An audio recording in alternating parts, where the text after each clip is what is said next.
Okay, is that better? Okay. So hi everybody, welcome. Tonight, this evening, it's nice actually to be finishing this section because in many ways I'm going to be talking about what I've been learning in Australia after several years, about 14 years of studying ayahuasca. And one of the first things I was told was it began here in Australia, and so it ends here. And so that's like us today. And then it begins again. So, today we're ending here to go into tomorrow. So it's really by chance I ended up being the last person. So I kind of like that. Okay. So firstly, just in sort of honor, firstly to this conference and everything that we're doing, I want to pay respect to the elders and the ancestors of this land. And this is always very important for us when we work in Australia and in any spiritual work or any academic work, just to pay respect to the ancestors. I also think that because this is a historic conference, that we all here have chosen somehow to be here. So I give thanks to all your ancestors and respect them for your line being here at this historic conference, okay? So these are some of the tribes that I worked with just recently for 5 months in Australia. And then I also just want to give thanks to some of the people who give me interviews, everybody who's collaborated with me so far by participating in interviews, and also Nen, who some of you may know, and Rak Roller Skate Razam, both of whom were very, very integral in giving me Australian perspectives on plant medicine use. I also have to explain that there are certain ways we have to be vague when we talk about ancestral work, because in many ways we cannot talk about what goes on in that land, out of that land, because we are not in that land. So there are many secrets and things that have to inform on my study, but that I can't speak of directly. There are also ways ethically that I have to perform for my university, which take away from the fact that I have therapeutic relationships that have given me amazing studies for this study, but they can't be included in my academic work. So what I want to say is that if this interests you tonight, there are further discussions I can have to kind of explain in a kind of tribal way more about what's been going on. Bing. Okay, so this, forgive me if I'm tangential, okay, but this is tangential. It's going to go around in a circle in some ways. My findings, I only just 2 days ago fulfilled my first level of data analysis. So I'm really grateful to be here and really grateful for ICR is giving me an opportunity to be here, because this is me presenting my findings, and we're in an age of co-creation, so I really value your input, because this to me is really important in this work. So please know that this is a fledgling project. I'm a toddler to Australia, I'm a toddler to this study, and I really welcome your feedback. So, it is said by many now that the sort of African story of life as humans coming from Africa is a myth. So people say that actually the first human life bases back in mitochondrial DNA to Australia, okay? So, a lot of people say, and in fact some people, in some of the interviews I did, said that they heard that if you take DMT 3 times, that it alters your DNA. Okay, interesting. A lot of tribal elders I've worked with in the Mayan countries and with the Karo tradition would say we're trying to alter our DNA to move from Homo sapien, to Homo luminous. So that's also quite interesting. And also, linked to the work of ayahuasca and DNA is obviously the seminal work by Jeremy Narby, The Cosmic Serpent, which really looks at the preponderance and the prolific nature of the serpent in people's visions, and the link to the double helix structure and DNA. So I kind of was thinking, okay, so it goes without saying, therefore, that maybe we should look at the country with the oldest mitochondrial DNA on the planet. And, I didn't know if people took plant medicines there or anything. But what I was wanting to do was look at the cosmovision of the Aborigines by being the oldest people. And if ayahuasca shapes our DNA, or at least our way of looking, would we end up thinking in a way, or spiritually, or in just general ways that might be akin to that of the Aborigines? So it's kind of a roundabout thing, but that's my general sort of snaky type hypothesis. So I'm currently studying a second master's at Middlesex University in the UK, which is all distance learning, so it's great. I can travel around the world. And yeah, I've got a background in working with trauma theory. I've also been working extensively in Central and South America for the last 7 or 8 years. And I am like a curandero of sorts. I integrate different techniques with different groups and people at different times. And I've got a long history of working with entheogens. So if we're going to say maybe there is a link to the cosmic serpent and the rainbow serpent, this is a very quick snapshot to some of the concepts behind the rainbow serpent. I have to tell you that because there are so many tribes in Australia, some things are not exactly the same truth, because the myth, the story, and the storyline that the story goes along, the vibration of it can be different from place to place. But in general, basically, as I say, that's a quote or sort of a link if you want to see how old people are saying our mitochondrial DNA is now. So basically, people say that the rainbow serpent depicts the skin lore across Australia. What that actually means is that those primitive old origines, and sorry, I call them origines rather than aborigines, because it's kind of a colonial term to sort of subordinate people by abnormalizing them, abjecting them, or whatever. So just please bear with my origine terminology. So basically, the skin lore is what marks all clans in Australia, and basically you can't intermarry. So these primitive origines have the oldest way of making sure there's no inbreeding, so that the DNA and genetics do not mutate. Okay, clever for these silly primitives, okay? The rainbow serpent is also linked to Butherum, which in the east of Australia it's the Dreamtime, what we call the Dreamtime, which is not a word that they would use. And the rainbow serpent is linked to the lore of all creation, again, possibly linked to DNA. The rainbow serpent is also connected with water, birth, death, and rebirth, okay? So it's very cyclical. And a very amazing woman that I've been working with called Stella Wheeldon, who I really refer you to, she's basically been given the permission by her elders to, in the English language, bring out a lot of the truths and the stories as to our history of why we're here. And I have links at the end of this. So basically, I really refer you to Stella Wheeldon. Basically, as Jeremy Narby and many people say, our DNA is stored in water. So the whole thing with the rainbow serpent is that the rainbow serpent is linked to water, okay? And it's like our DNA is linked to water. The origines would actually say that came to Earth through astral water. So we're all linked to the stars. And this is why the origines often say, as above, so below.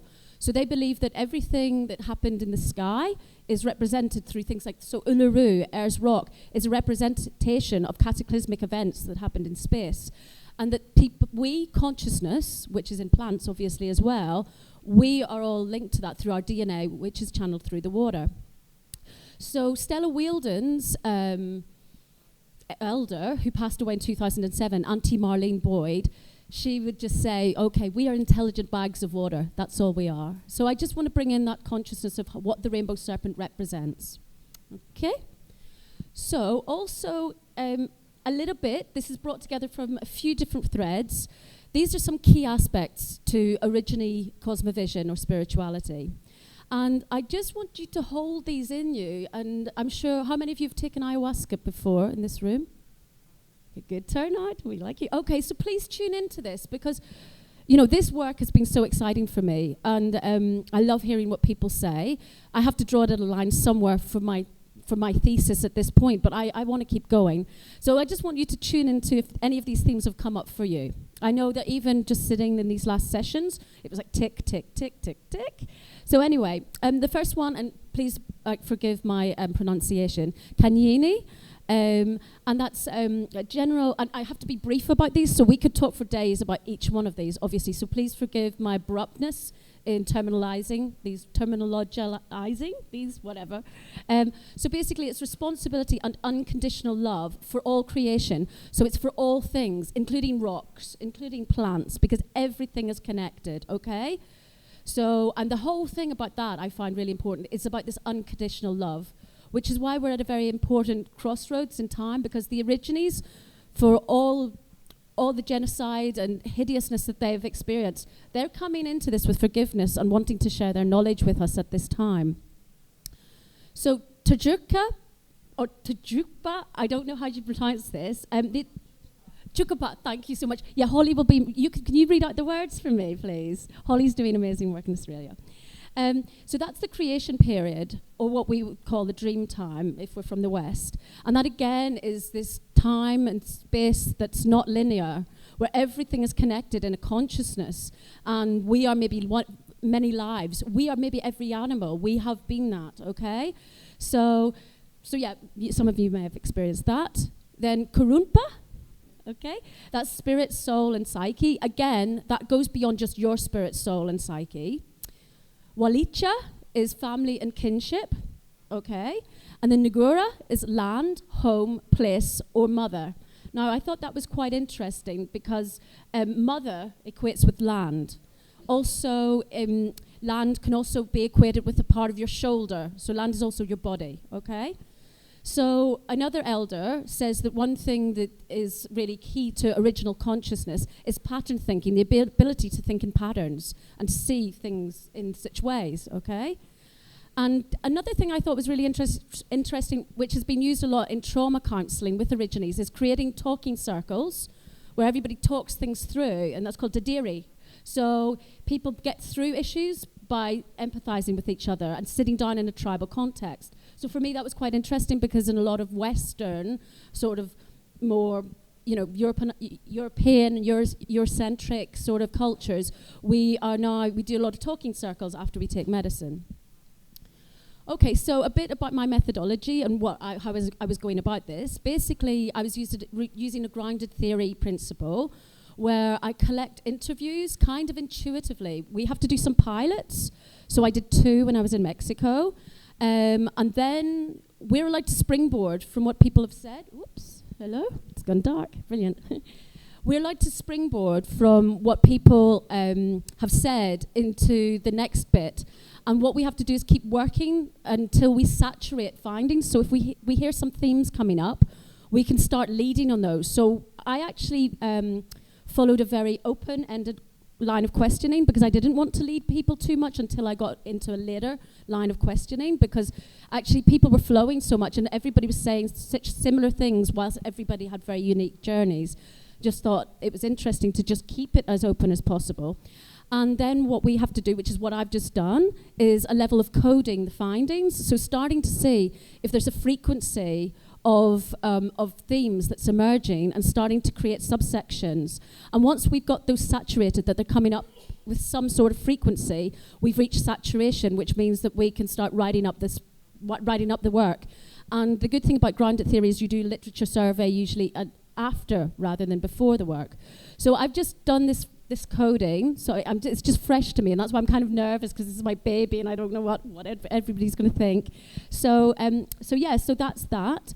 And what was I going to say? Yes, so there's going to be more coding that I have to do, and it's not a quantitative study. So whilst I've got a few figures for you, these are nothing to take too seriously because I will be using more quotes in my work. So I was 5 months in Australia. I worked with a lot of initiates, elders, people known as clever fellas, clever people, who would be the equivalent of a shaman, and tribal leaders. So I was really lucky because I did actually meet people from the top, and it was just profound that people shared information to me. And I also was lucky enough to give some healing sessions, both to white Australians and to Native Australians, which, again, I can't talk about this, and I can't share it at this point in my study, but it was super profound, and I'm so grateful to have been part of that. So my main thematics that I was looking at were, because I'm working in transpersonal psychology, are themes of transpersonal elements, also to look at transpersonal ecopsychology, and to look just at cosmovisions, and so what the world views of our people, to look at Indigenous and post-colonial theory, and just how cultures feel. Is there a trauma? How do people feel in terms of themselves and other cultures? Bing. Okay. So the first thing I did after the sort of initial phase of of interviews was to do some theoretical sampling on Rakrazam and Nen, because they're both Australian and they're both experts, to see some key themes that we might be able to use. And so I'll just read through a few of these, but they had these mutual themes, which I already thought was really profound, you know. Nature, trauma, land, plant spirits, consciousness, dysfunction from the ecosystem, non-linear time, patterns in nature, archetypes, interconnectedness, transpersonal realms, ESP, spirit in every realm, and Dreamtime and origines. And this is open-ended questioning, and this is what people were coming up with. And then Rak, you know, some things that emerged for him, he talked a lot more, and he's a wordsmith. He talked about words and their energy and frequency and light and intergalactic worlds, and just how ayahuasca taught him how every word has a resonance and a spiritual meaning in this culture and in this cosmos. Nen was more talking, because he's an initiate of the origines, he was talking about ayahuasca as a bridge for the dispossessed, how the psyche of the landscape comes out, and we have a connection with that through the medicine, and how the origines talk about us coming from the stars, and how they learn from the plant lore in origine culture. So, using those, I then applied those to the themes for the other participants, and so basically I've just analysed all the data, and basically these are the key themes that emerged for everybody. So nature, trees, plant spirits, plant intelligence, talking to trees and plants. A lot of people said, yeah, I realise I have a discussion with trees and plants. Oh, do you know what? Yes, sorry, one of my slides goes a bit funny, so I'll just explain to you. The demographics screen is gone. So there were 17 people took part in the interviews. There were 9 females and 8 men. Ranging from 20 years old to 60 years old, and the mean age was 40. And people had taken ayahuasca between 3 and 200 times, and some of them had taken it only, you know, within 3 months of us doing the interview, and some have been taking it for about 15 years. And one interesting thing was there were all sorts of professions: psychologists, entheogenists, curanderos, sex workers, people who work for oil companies, creatives. Yeah, so it was a really interesting batch of people who were unemployed, so it was really interesting demographic. But one thing that was really interesting was that everybody interviewed, and I just talked to people randomly, and whoever was in flow and turned up at interviews, I did the interview with. So basically, everybody who I interviewed, I just noticed the other day, is involved in some sort of healing modality, and since taking ayahuasca, has got more involved in that. Okay? So basically, yes, so then everybody also, no, not everybody, but a lot of people reported what would be called as morphogenetic fields, having an awareness that rocks, even that, you know, Coca-Cola bottle has a sort of sacred resonance and an imprint, you know, of something, even that one. So, and a lot of people realize that they've got a new relationship with sort of structures, inanimate objects, things like that. The spirit within everything, and this interconnectedness that the origines talk of. So many people talked about the quantum universe and going beyond space and time.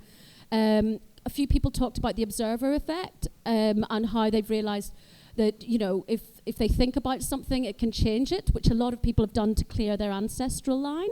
So that was really interesting, and a lot of people reported telepathy, and a few reported higher intuition, and some reported clairvoyancy. So many people reported new family relationships, healing, having conversations with unborn children, and also who have been born now, or talking to grandparents that they never met, things like that. Rekindled relationships, gratitude for relationships, and a stronger sense of kinship and familia. You know, that word people say sometimes in circles, familia, and tribe, which goes back to Walytja, yeah? Basically also people said that they could realize frequencies. A lot of people report light codes and patterns, and many people see DNA structures, and some people go through DNA recalibrations and activations. So many people said that they felt a heart opening, and many people reported working through trauma, dysfunction, a lack of feeling of being at one with the community or with nature, and positive change in their life. Okay. So these results here just show the frequency. So I kind of talked through that a bit, but you know, for the fact that this was open-ended questioning, and there's 17 participants, this is really high, because I wasn't saying to people until very, very late on, and only maybe one leading question, tell us about nature. These people all just came out with these things, and they could have talked about anything. So that's vaguely statistical data for now. So sorry? You can borrow the presentation. Okay. Oh, sorry, lovely. Okay. Cool. Okay. Okay, so just some mini conclusions. That the initial data analysis does imply a meaningful correlation in ayahuasca users' worldviews with original cosmovisions, and that all classifications in all categories were saturated, okay? And therefore that shows that just looking at the cosmic serpent and the rainbow serpent and the themes that have emerged, I think we can start saying that there seems to be a tangible interrelationship with the rainbow and the cosmic serpent.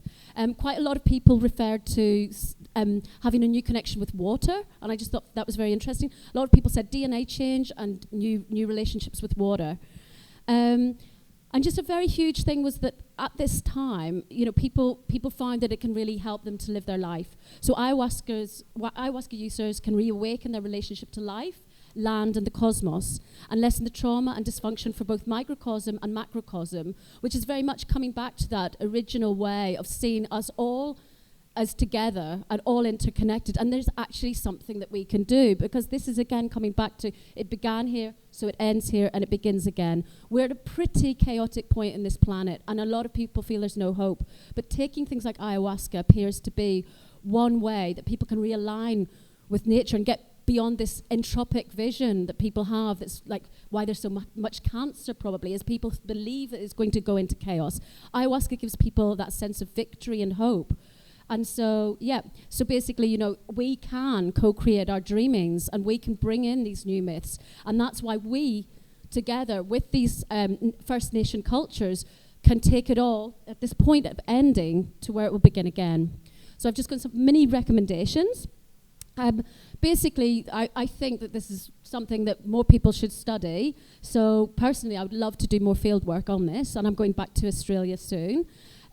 Personally, for me, if I could have included some more of my clients, it would have been great, because there are some who were First Nations people. Out of this, I just think we really need to look at the link between DNA and using DMT. So I really want to look into, can we get projects for DNA testing for ayahuasca users? And also just looking at the amount of different groups I've worked with who have cultural trauma, and how entheogens such as acacia, which is used in Australia and a lot of other countries, and ayahuasca can be utilized into trauma work. And just really that there's a lot that we can teach each other with our use of these plant medicines cross-culturally. So, you know, some Aborigines are looking to take ayahuasca, and they're finding that important. We can use their acacia, which really takes us into the tribal. And then, of course, one little thing I just think we can say is, you know, the misguided ones, those who are in power, as they might like to call it, what I would say is, you know, if we can advocate and get these studies up so that misguided ones start to take ayahuasca, people will maybe start to get a relationship with the planet and start to realize that that tree probably had a higher intelligence than they did, and maybe we don't need to cut down these jungles. So, you know, let's think how we can utilize this oneness that we create when we're in the medicine to create that psyche, that collective like vision to raise that frequency. And then just obviously, because we're dealing with this fluidity and with this time where our DNA is through the waters, just to give thanks to the waters of this planet and to pray that they are clean and clean for the future people of this planet. I hope.